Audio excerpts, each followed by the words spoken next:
ونعوذ بالله من شرور أنفسنا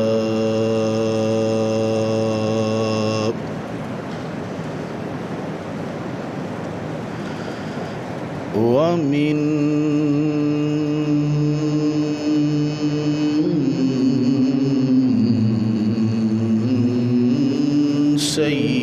سيئات أعمالنا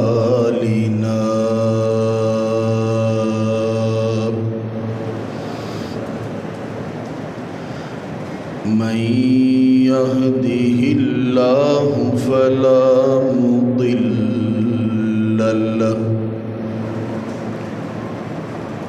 ومن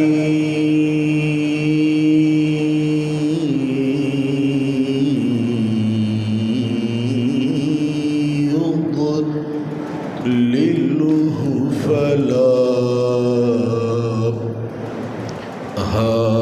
هادي له. أما بعد فأعوذ بالله من الشيطان الرجيم.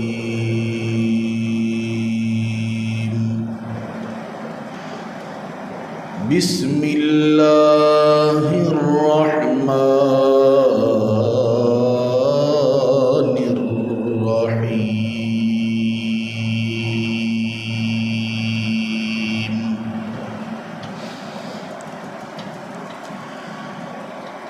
إنما يريد الله ليذهب عنكم الرجس أهل البيت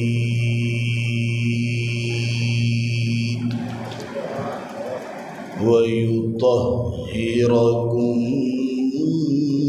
تطهيرا.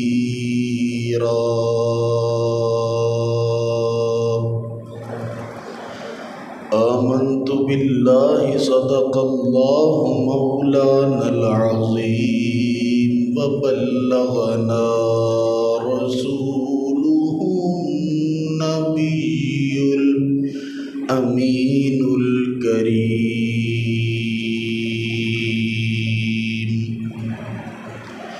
ونحن على ذلك لمن الشاهدين والشاكرين والحمد لله رب العالمين.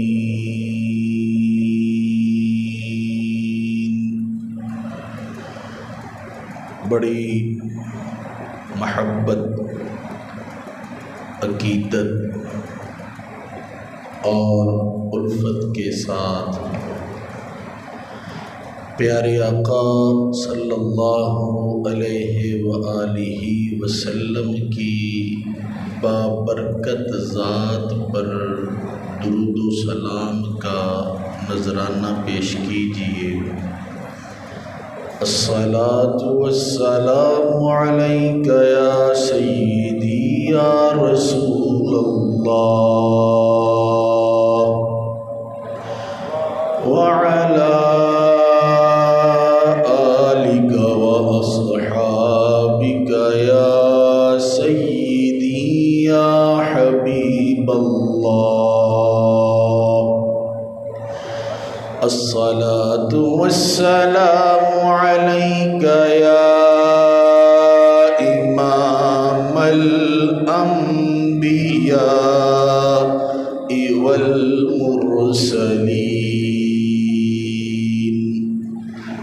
وعلى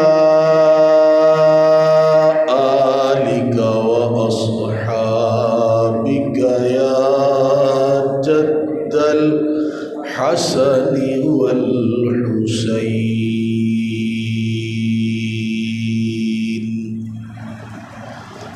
بلغ العلا بكماله كشف الدجى بجماله حسنت جميع خصاله صلوا علیہ وآلہ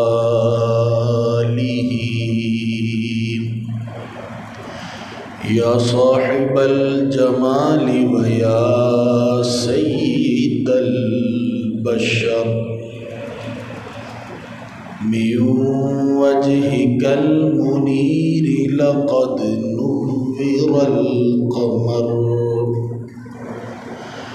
لا يمكن الثناء كما كان حقه بعد از خدا بزرگ توئی قصہ مختصر۔ حمد و صلات کے بعد میرے دوستو بزرگوں، اللہ رب العزت اپنے پاک کلام قرآن مجید فرقان حمید میں ارشاد فرماتے ہیں، انما یرید اللہ۔ یہ انما جو ہے یہ کلمہ حصر ہے۔ کلمہ حصر کا مطلب ہوتا ہے کہ یہی بات ہے، بات اسی کے اندر بند ہے، اس کے علاوہ کوئی اور بات نہیں۔ یرید اللہ، اللہ یہی چاہتا ہے۔ کیا چاہتا ہے؟ لیذہب عنکم الرجس، کہ پلیدیوں کو دور لے جائے۔ کن سے دور لے جائے؟ اہل البیت، نبی کے گھر والوں سے۔ یا اللہ، یہ پلیدیوں کو نبی کے گھر والوں سے دور کر کے پھر مولا تو کرنا کیا چاہتا ہے؟ ارشاد فرمایا وَيُطَهِّرَكُمْ تَطْهِيرًا، ان کو ایسا پاک کرنا چاہتا ہوں جیسا پاک کرنے کا حق ہے۔ قرآن مجید فرقان حمید میں بہت ساری آیات ایسی ہیں جن میں اہل بیت کی شان ظاہر ہوتی ہے۔ احادیث میں بھی بہت ساری احادیث ایسی ہیں جن سے اہل بیت کی شان واضح ہوتی ہے، لیکن میں یہ سمجھتا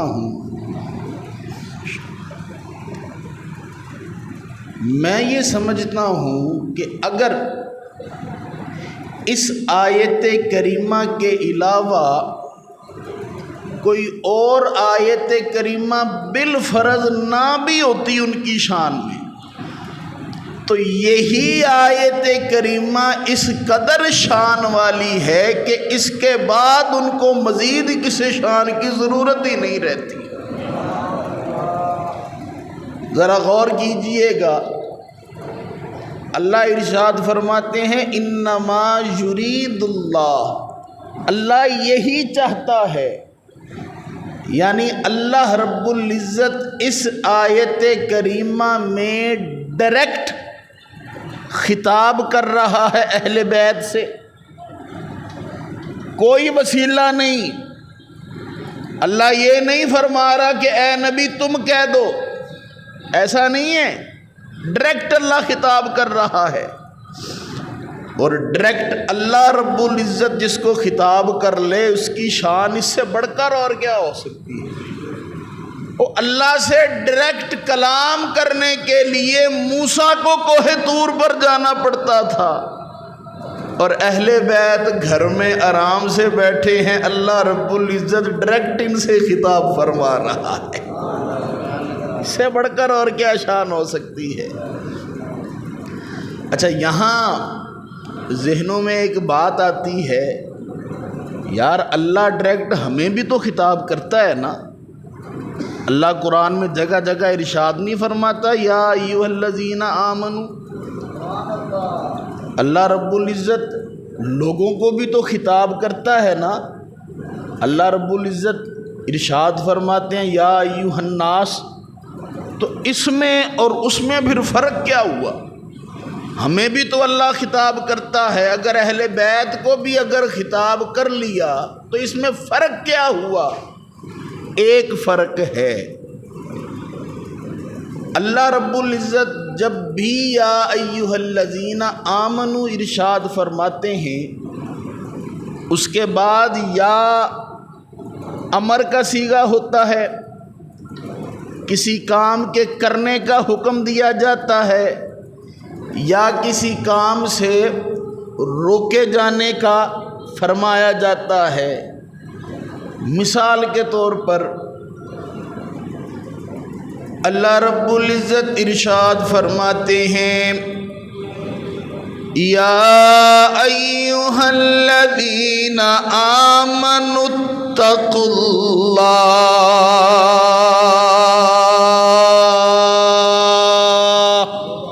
اللہ. اے ایمان والو اللہ سے ڈرو. اب یہ حکم ہے.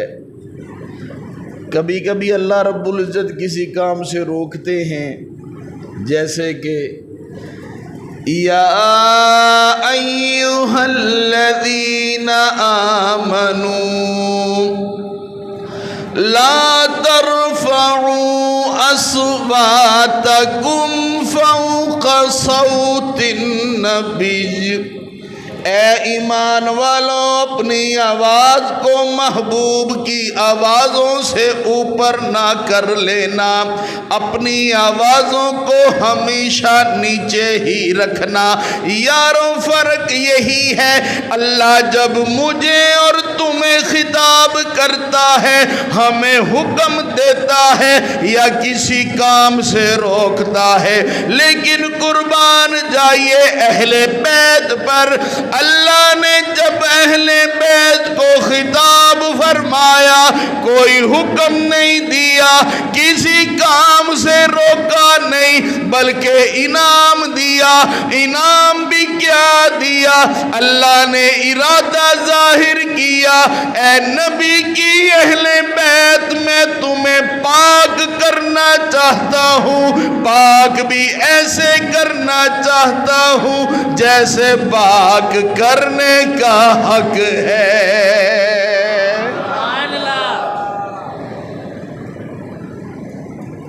اسی وجہ سے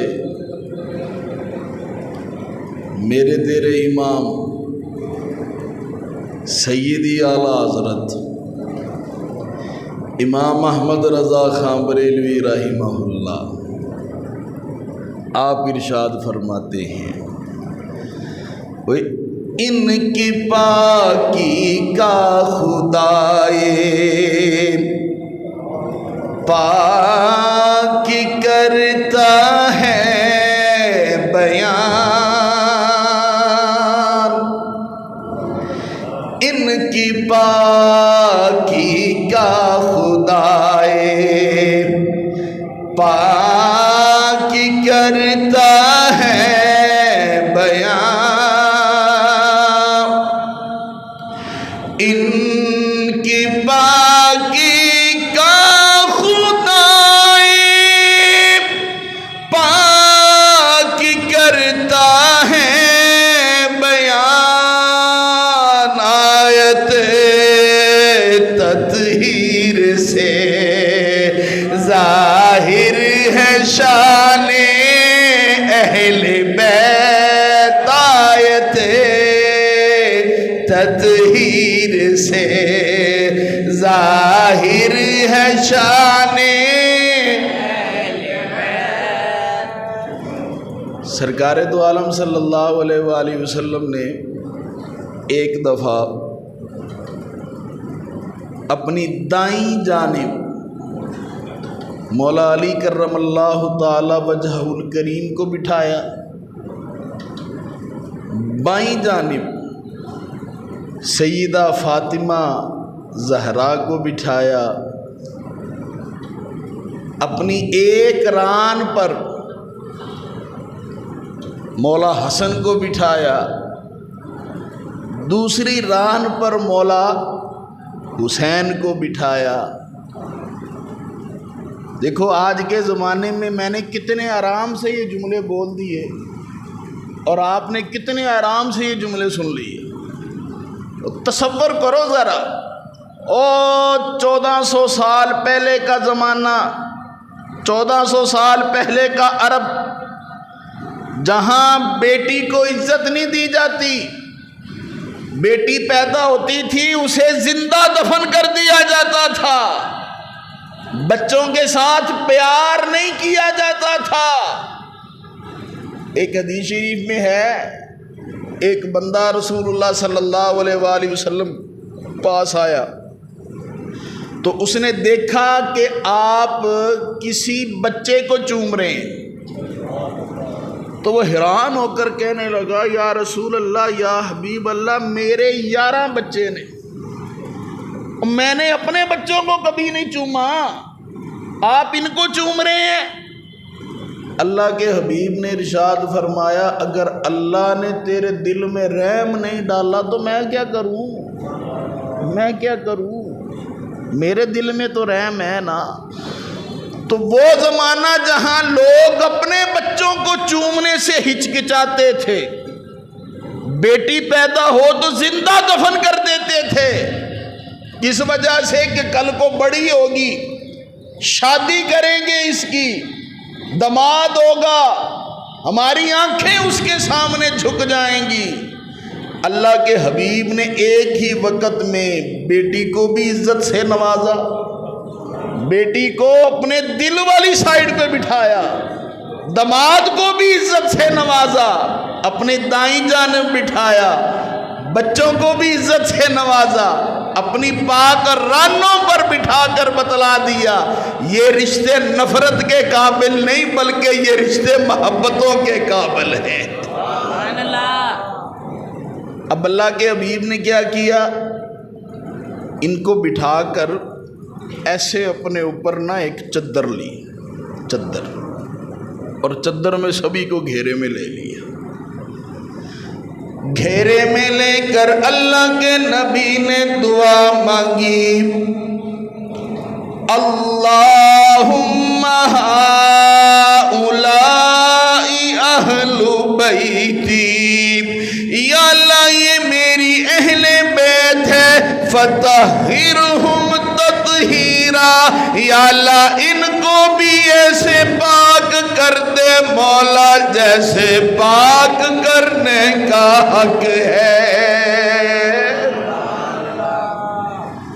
اور نبی کی دعا بھی اور اللہ رب العزت کا ارادہ بھی، یہ دونوں مل گئے تو خود بتاؤ ان کے پاک ہونے میں کوئی شک رہ گیا؟ اور یہ آج یہ اس وقت بھی پاک تھے، آج بھی پاک ہیں، رہتی دنیا تک پاک رہیں گے، کیونکہ میرے اللہ نے ان کو پاک کرنے کا ارادہ فرما لیا ہے۔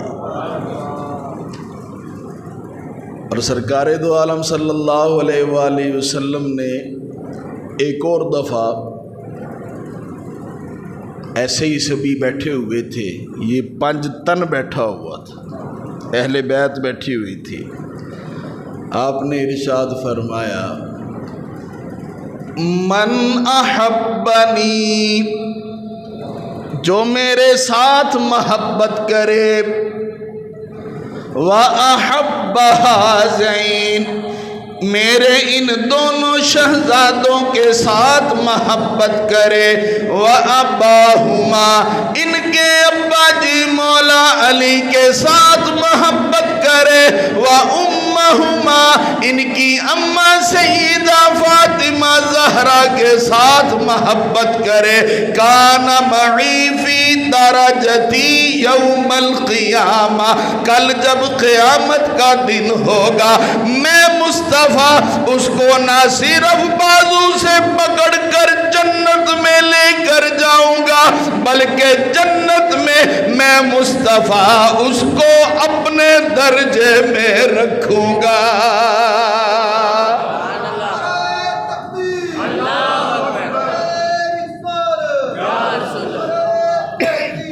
حق جاری ہے. اللہ کرے تیری مدد. صحیح رسول خلیفہ کرے تیری مدد. صحیح رسول صحیح رسول. تو جنت میں جانے کا سوکھا سا فارمولہ اللہ کے حبیب نے کیا ارشاد فرمایا؟ ان 5 سے محبت کرتے رہو، جنت بھی ملے گی اور جنت میں میرا درجہ بھی ملے گا، تمہیں میرا درجہ بھی ملے گا. اب یہ درجے والی بات آپ نے کئی دفعہ خیر سنی ہے، لیکن ایک دفعہ پھر سن لیجئے تاکہ ایک دفعہ پھر محبت کے ساتھ یہ نعرہ لگ سکے، اللہ کرے تیری مدد. ابا جان سے ایک دفعہ سوال ہو گیا کہ یہ جو حدیث شریف میں آتا ہے کان معی فی درجتی یوم القیامہ، قیامت کے دن وہ میرے درجے میں ہوگا، یہ کیسے ہو سکتا ہے؟ کہاں امام الانبیاء اور کہاں امتی، یہ ایک ہی درجے میں کیسے ہو سکتے ہیں؟ آپ نے ارشاد فرمایا اچھا یہ بتاؤ اس وقت ملک کا صدر کون ہے؟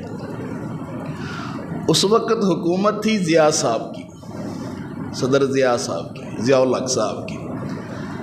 تو وہ کہنے لگا جی ضیاء الحق صاحب اس وقت اسلام آباد میں ہوتے ہیں. اچھا رہتے کہاں ہیں؟ ریزیڈنٹ ہاؤس میں رہتے ہیں.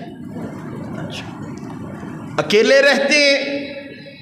نہیں جی نہیں، اکیلے تو نہیں رہتے، پوری نوکروں کی فوج بھی ساتھ ہی ہوتی ہے ان کی. اچھا اور وہ نوکر بھی اسلام آباد میں رہتے ہیں؟ جی جی اسلام آباد میں رہتے ہیں. پریزیڈنٹ ہاؤس میں رہتے ہیں؟ جی جی پریزیڈنٹ ہاؤس میں رہتے ہیں. تو پھر وہ نوکر اور صدر صاحب کیا ایک ہی درجے میں رہتے ہیں؟ تو وہ کہنے لگا نہیں جی نہیں، یہ کیسے ہو سکتا ہے؟ صدر صاحب وہاں پر موجود ہیں ان کو حکم دینے کے لیے، نوکر وہاں موجود ہیں ان کا حکم ماننے کے لیے.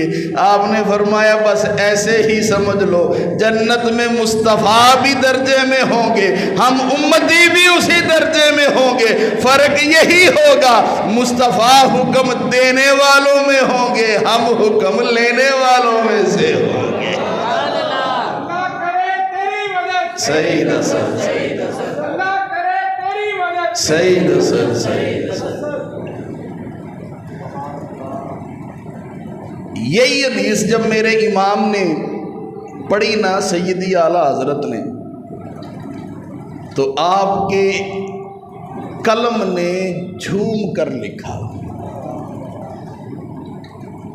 تجھ سے اور جنت سے کیا مطلب اے منکر دور ہو،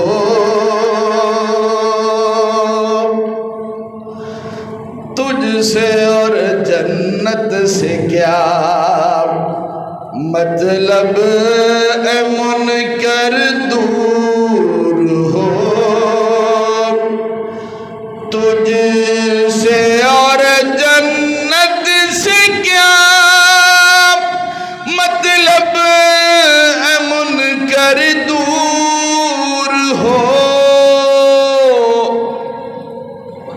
ہم رسول اللہ کے جو رسول اللہ کا ہے نا صرف وہی بولے، ہم رسول اللہ کے، اللہ دی قسم ہے ہم رسول اللہ کے، اور یقینی بات ہے ہم رسول اللہ کے، جنت رسول اللہ کی، ہم رسول اللہ کے، جنت رسول اللہ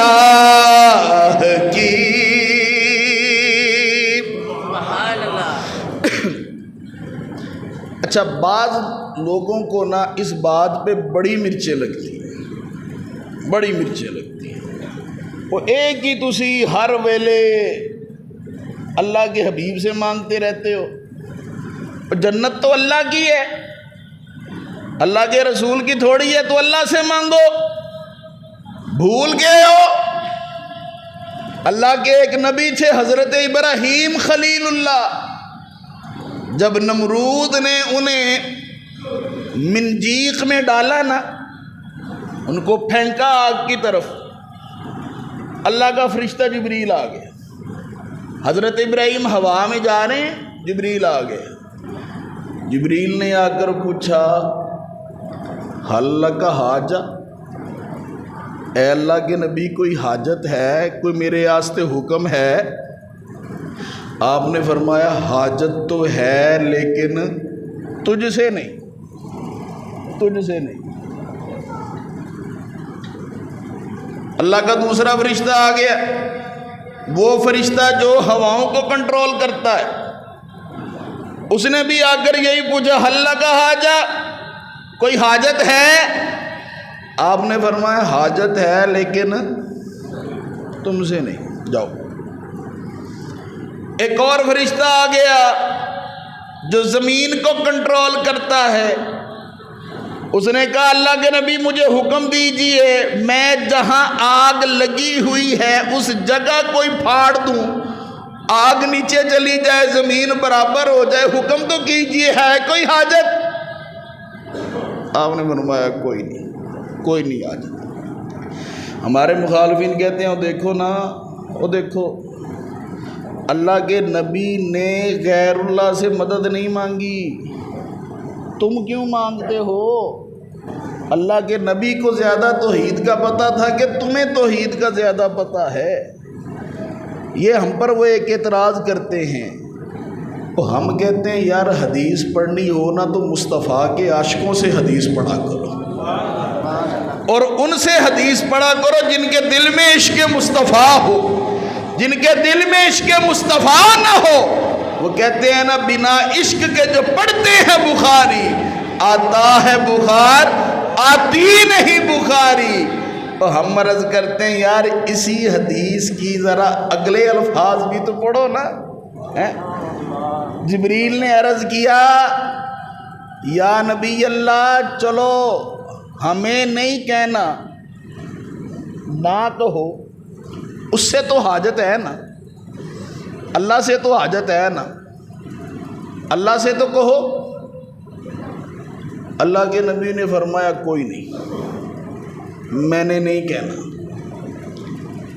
اللہ کے نبی نے ارشاد فرمایا اللہ کو پتہ ہے نا میری حالت کا، اللہ کو پتہ ہے نا نمرود نے مجھے منجیق میں ڈال کر ایسے آگ میں پھینک رہا ہے، اگر اللہ آج اس بات پر راضی ہے کہ اس کا خلیل آگ میں جل جائے تو خلیل آج جلنے کے لیے بھی تیار ہے، میں نہیں پکاروں گا۔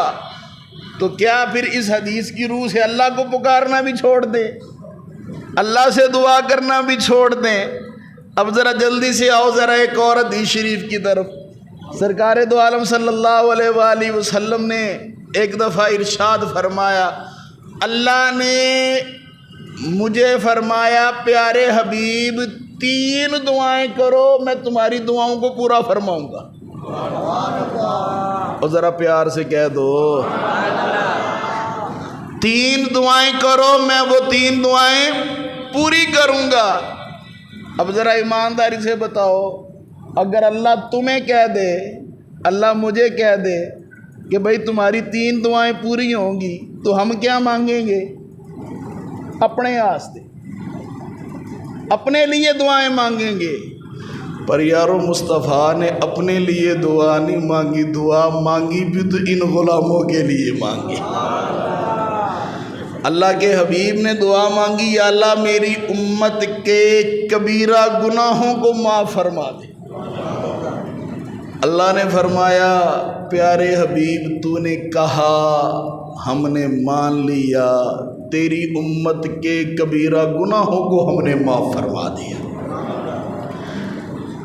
پھر دعا مانگی یا اللہ میری امت کے جو صغیرہ گناہ ہیں نا انہیں بھی معاف فرما دے۔ اللہ نے فرمایا پیارے حبیب آپ نے کہا ہم نے مان لیا، امت کے صغیرہ گناہوں کو بھی ہم نے معاف فرما دیا۔ آگے چلنے سے پہلے یہ وضاحت کرتا چلوں، کبیرہ اور صغیرہ معاف ہونے کا مطلب یہ نہیں کہ ہن جو دل کرے بندہ کری جاوے۔ صغیرہ اور کبیرہ گناہوں کے معافی کا مطلب یہ ہے کہ بندہ گناہ کرنے کے بعد ایک دفعہ اللہ سے معافی مانگ لے تو میرا اللہ بندے کا وہ گناہ معاف فرما دیتا ہے۔ ورنہ پچھلی جو امتیں تھیں ان کو تو حکم تھا فَاقْتُلُوا أَنفُسَكُمْ، اگر معافی لینی ہے تو اپنے آپ کو قتل کر ڈالو، یہ حکم ہوتا تھا۔ لیکن مصطفیٰ کے صدقے اب تو توبہ کرنا بھی آسان ہو گیا ہے۔ اب نہ اپنے آپ کو قتل کی ضرورت ہے نہ کسی کو بتانے کی ضرورت ہے، بس تنہائی کے عالم میں بیٹھ کر دل میں بس یہ کہنے کی ضرورت ہے یا اللہ مجھے معاف فرما دے۔ اللہ رب العزت بندے کے پچھلے سارے گناہ معاف فرما دیتا ہے۔ پوچھا گیا آقا تیسری دعا؟ آپ نے فرمایا نہیں، وہ میں نے یہاں نہیں مانگنی، یہاں نہیں مانگنی۔ آقا وہ کہاں مانگنی ہے؟ اللہ کے حبیب نے ارشاد فرمایا وہ دعا میں اس دن مانگوں گا جس دن اللہ کے نبی حضرت ابراہیم خلیل اللہ بھی میری حاجت کے لیے آئیں گے، وہ بھی میرے در پر آئیں گے، اس دن میں وہ دعا مانگوں گا۔ اور یارو وہ ابراہیم جو مشکل وقت میں اللہ رب العزت سے دعا نہیں مانگتا، لیکن تیرے میرے نبی کی عظمت کی خاطر قیامت کا دن ہوگا حضرت ابراہیم خلیل اللہ بھی در مصطفیٰ پر حاضر ہوں گے۔ تبھی تو سیدی اعلیٰ حضرت ارشاد فرماتے ہیں وہ جہنم میں گیا جو ان سے مستغنی ہوا، وہ جہنم میں گیا جو ان سے مستغنی ہوا۔ اللہ دی قسمیں وہ بندہ جہنم میں جائے گا جو یہ کہے مجھے رسول اللہ کی ضرورت ہی نہیں۔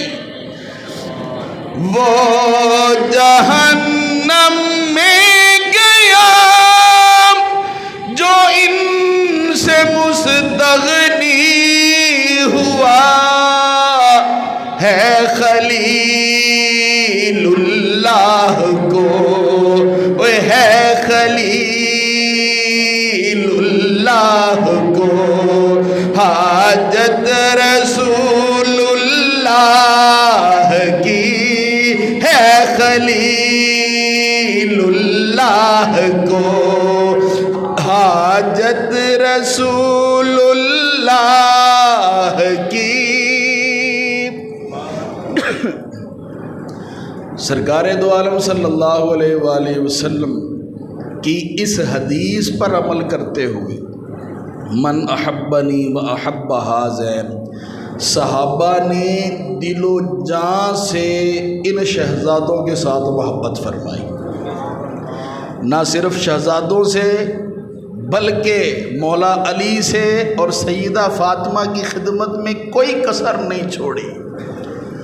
بخاری شریف کی حدیث ہے سرکار دو عالم صلی اللہ علیہ وآلہ وسلم کے پہلے خلیفہ حضرت ابو بکر صدیق رضی اللہ تعالی عنہ مدینہ کی گلیوں میں آپ جا رہے ہیں اور کس شان سے جا رہے ہیں کہ آپ نے امام حسن کو اپنے کندھوں پر اٹھایا ہوا ہے اور مدینہ کی گلیوں میں چکر لگا رہے ہیں۔ اور میرے ناقص علم کے مطابق کسی بھی روایت میں یہ نہیں ہمیں ملتا کہ حضرت ابو بکر صدیق نے اپنے کسی بچے کو اٹھا کر یوں گلیوں میں چکر لگایا، صرف نواسہ رسول کو اٹھا کر چکر لگایا۔ کیوں؟ کیونکہ سونے مصطفیٰ نے فرمایا تھا نا، ان کے ساتھ محبت کرنی ہے، ان کے ساتھ محبت کرنی ہے۔ تو حضرت ابو بکر نے اپنے بچے کو نہیں اٹھایا، ان کو اٹھایا ہے اور ایسے گلیوں میں چل رہے ہیں مدینہ کی۔ راوی بیان کرتے ہیں چلتے چلتے آگے مولا علی کرم اللہ تعالی وجہ الکریم بھی آ گئے۔ وہ پیار سے کہہ دو، وہ خدا کی قسم جن کے چہرے علی کا ذکر آنے کی وجہ سے کھل جاتے ہیں ان کو جنت کی بشارت ہو، کیونکہ رسول اللہ صلی اللہ علیہ وآلہ وسلم نے ارشاد فرمایا مومن اور منافق میں پہچان کرنی ہو تو علی اس کا تھرمامیٹر ہے، علی کا ذکر کرو، اگر چہرہ کھل اٹھے تو مومن ہے، چہرہ بگڑ جائے تو منافق ہے۔ مولا علی آ گئے، اور جب مولا علی آئے حضرت ابو بکر صدیق نے مولا علی کو دیکھ کر شہزادے کو نیچے اتارا، اور نیچے اتار کر مولا علی کو دیتے ہوئے ارشاد فرمایا اللہ کی قسم، اللہ کی قسم علی یہ جو شہزادہ ہے نا اس کی شکل تم پر نہیں ہے بلکہ مصطفیٰ پر ملتی ہے۔ اور جب بھی سرکار دو عالم صلی اللہ علیہ وآلہ وسلم کے ظاہری طور پر وصال کے بعد جب بھی صحابہ کا دل کرتا ہے نا سونے مصطفیٰ کی زیارت کو، تو وہ کیا کرتے، دونوں شہزادوں کو یوں اکٹھا کر کے سامنے بٹھا لیتے تھے، سونے مصطفیٰ کی زیارت ان کو حاصل ہو جاتی تھی۔ سیدی اعلیٰ حضرت ارشاد فرماتے ہیں نا صاف شکل پاک ہے دونوں کے ملنے سے عیاں، دونوں کو ملاؤ نا تو صاف شکل بن جاتی ہے مصطفیٰ کی۔ صاف شکل پاک ہے دونوں کے ملنے سے عیاں،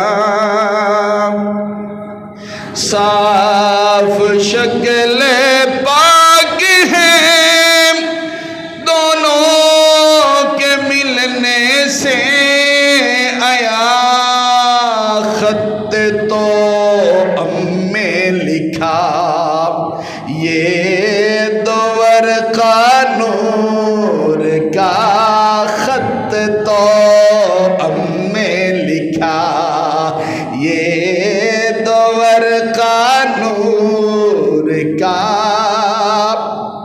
اب سمجھو خط توام کیا ہوتا ہے۔ ہمارے اب تو خیر زمانہ ختم ہو رہا ہے شادی کارڈوں کا، لیکن کسی زمانے میں کارڈ چلا کرتے تھے، انویلپ کے اوپر کی طرف سے شادی لکھا ہوتا تھا، نیچے مبارک لکھا ہوتا تھا، جب اس کو بند کرتے تو اکٹھا لکھا آ جاتا تھا شادی مبارک، ٹھیک۔ اگر ان کو کھول دیں تو وہ علیحدہ علیحدہ ہو جاتا تھا، لیکن اگر ملا دیا جائے تو پھر پڑھا جاتا تھا شادی مبارک۔ اسے کہتے ہیں خط توام۔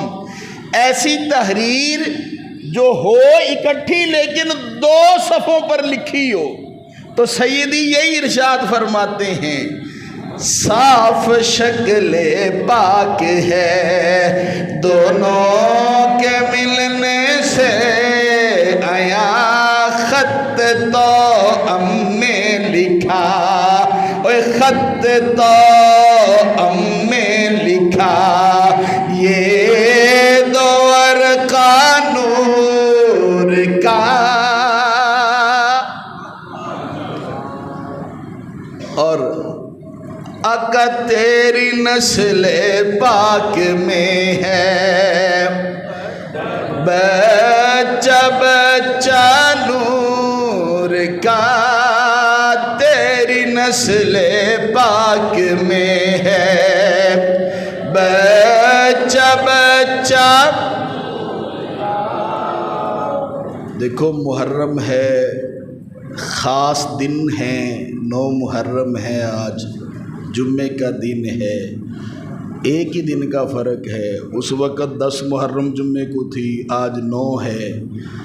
تو امام حسین کی عظمت کو یاد کرتے ہوئے میرے ساتھ مل کر پڑھیے، اکا تیری نسل پاک میں ہے بچہ بچہ، اکا تیری نسل پاک میں ہے،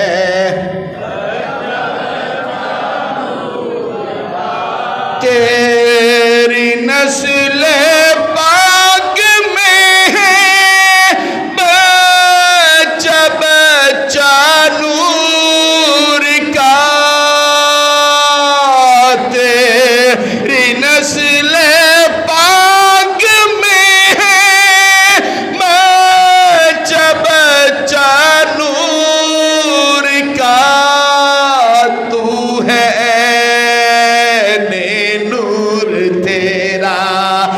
تو ہے نور تیرا، سب گھرانہ نور کا، تو ہے نور تیرا، سب گھرانہ نور کا۔ ہمارے بزرگ ارشاد فرماتے ہیں کہ 10 محرم آ جائے نا، محرم کا شرع آ جائے، چھوٹا کوئی بات کہے نا بڑے کو، تو بڑے کو چاہیے کہ وہ مان لے۔ کیوں؟ اللہ رب العزت کو یہ اشرا بڑا ہی پسند ہے، اور جو اس اشرے میں اپنے عیال کو، اپنے چھوٹوں کو خوش کر دیتا ہے، اللہ رب العزت سارا سال پھر اس کی روزی میں کمی نہیں آنے دیتے۔ اور آقا ہم تو ہیں ہی چھوٹے، آپ تو بہت بڑی ذات ہے، ہم بھی آپ سے کچھ مانگتے ہیں۔ میں گدا تو بادشاہ، بھر دے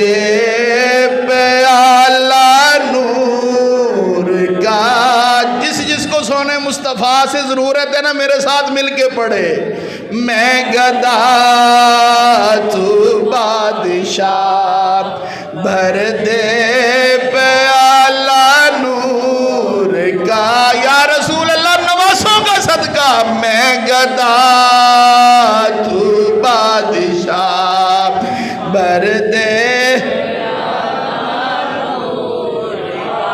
سونیا کربلا کے تمام شہداء کا واسطہ، میں گدا تو بادشاہ، بھر دے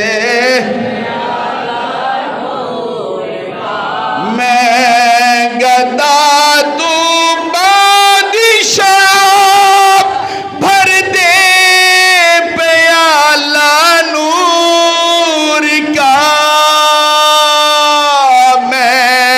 گدا تو بادشاہ، بھر دے پیالہ نور کا، نور دن دونا تیرا دے ڈال صدقہ نور کا، نور دن دونا تیرا دے ڈال صدقہ۔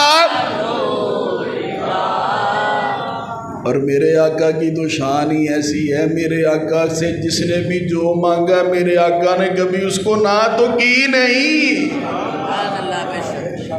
جو گدا دیکھو لیے جاتا ہے توڑا نور کا،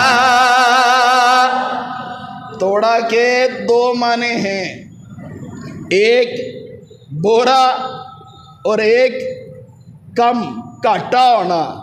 سیدی اعلیٰ حضرت نے ان دونوں معنوں کو اسی شعر میں یوز کیا۔ جو گدا دیکھو لیے جاتا ہے توڑا نور کا. مصطفیٰ کسی کو کم نہیں دیتے بلکہ اتنا دیتے ہیں اس کی نسلیں سنور جاتی ہیں. جو گدا دیکھو لیے جاتا ہے توڑا نور کا. جو گدا دیکھو لیے جاتا ہے توڑا نور کا. نور کی سرکار ہے کیا اس میں توڑا نور کا. نور کی سرکار ہے کیا اس میں توڑا نور کا. سرکار دو عالم صلی اللہ علیہ وآلہ وسلم کے اسی قول پر عمل کرتے ہوئے صحابہ نے اہل بیت کے ساتھ محبت فرمائی اور اہل بیت نے بھی صحابہ کے ساتھ محبت فرمائی. ایک بڑے مشہور صحابی ہیں جن کا نام ہے حضرت زید بن ثابت رضی اللہ تعالیٰ عنہ. آپ کی والدہ فوت ہو گئی اور جب آپ کی والدہ فوت ہو گئی اس وقت بہت سارے جو صحابہ تھے وہ اس دنیا سے جا چکے تھے. تو آپ اس وقت کبار صحابہ میں شمار کیے جاتے تھے. آپ نے جنازہ پڑھا. جنازہ کے بعد آپ پر اتنی نکاحت طاری ہو گئی تھی کہ آپ اپنے قدموں سے چل کر اپنے گھر نہیں جا سکتے تھے. آپ کے لیے سواری کا بندوبست کیا گیا. آج کل کا زمانہ تو تھا نہیں کہ گاڑیاں وغیرہ ارینج کر لی جائیں. اس وقت سواری کیا ہوتی تھی؟ اونٹ ہوتا تھا یا گھوڑا ہوتا تھا. اور اونٹ پر چڑھنے کے لیے ایک رکاب بھی ہوتی تھی جس پر پاؤں رکھ کر چڑھا جاتا تھا. تو زید بن ثابت کے لیے سواری لائی گئی. جب زید بن ثابت نے رکاب پر پاؤں رکھ کر چڑھنے لگے نا تو انہیں محسوس ہو گیا کہ میرا پاؤں رکاب پر نہیں ہے بلکہ میرا پاؤں کسی کے ہاتھ پر ہے.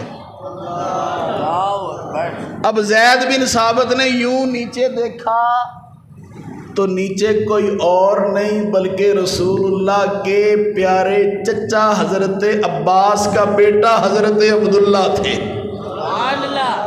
وہ عبداللہ بن عباس جس کو مصطفیٰ نے سینے کے ساتھ لگا کر قرآن مجید فرقان حمید کی تفسیر کا علم دیا تھا، وہ عبداللہ نیچے ہاتھ رکھ کر کھڑے ہیں. زید بن ثابت نے پوچھا عبداللہ آپ کیا کر رہے ہو؟ آپ یہ کیا کر رہے ہو؟ آپ تو اہل بیت میں سے ہیں، آپ ایسا کیوں کر رہے ہیں؟ حضرت عبداللہ نے جواب دیا میں ایسا کیوں نہ کروں، مجھے رسول اللہ صلی اللہ علیہ وآلہ وسلم کا حکم یاد ہے، میری امت کے علماء جو ہیں نا ان کی قدر کیا کرو، میں اس وجہ سے آپ کی قدر کر رہا ہوں. زید بن ثابت فوراً نیچے اترے. حالانکہ زید بن ثابت بہت بوڑھے ہو چکے ہیں، عبداللہ ابھی جوان ہیں. زید بن ثابت نیچے اترے. نیچے اتر کر عبداللہ کا ہاتھ پکڑ کر چومنا شروع کر دیا. اب عبداللہ نے پوچھا حضرت جی ایک ہی کر رہے ہو؟ آپ نے ارشاد فرمایا او جس نبی نے تمہیں یہ حکم دیا ہے نا کہ میری امت کے علماء کا ادب کیا کرو، اسی نبی نے ہمیں بھی حکم دیا ہے کہ میری اہل بیت کا احترام کیا کرو. تو صحابہ نے بھی اہل بیت کے ساتھ محبت کی، اہل بیت نے صحابہ کا احترام کیا، تبھی تو یہ اتنا حسین دین کا گلدستہ آج ہم تک پہنچا ہے. خدا کی قسم جیسا یہ لوگ بیان کرتے ہیں کہ فلاں کی فلاں کے ساتھ لڑائی تھی، اگر ایسا ہوتا تو دین ہمیں اس حال میں پہنچتا ہی نہ، قرآن میں تحریف ہو چکی ہوتی، ہر بندہ الگ اپنا قرآن لے کر بیٹھا ہوتا۔ لیکن یہ اللہ رب العزت کا خاص کرم ہے، اللہ کا وعدہ تھا انا نحن نزلنا الذکر و انا لہ لحافظون، ہم نے ہی اس قرآن کو نازل کیا، ہم ہی اس کے محافظ ہیں۔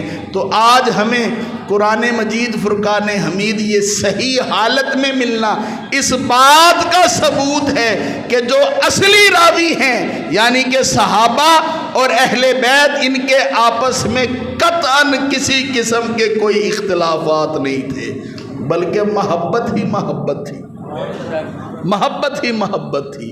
اور کتنی محبت تھی؟ یہ جو پہلے 5 امام ہیں نا، پہلے 5 امام یعنی کہ مولا علی، امام حسن، امام زین العابدین، یہ جو پہلے 5 امام ہیں نا، ان کی اولاد اگر اٹھا کر دیکھ لی جائے تو ان میں سے ہر ایک نے اپنے بچے کا نام عمر رکھا ہوا تھا۔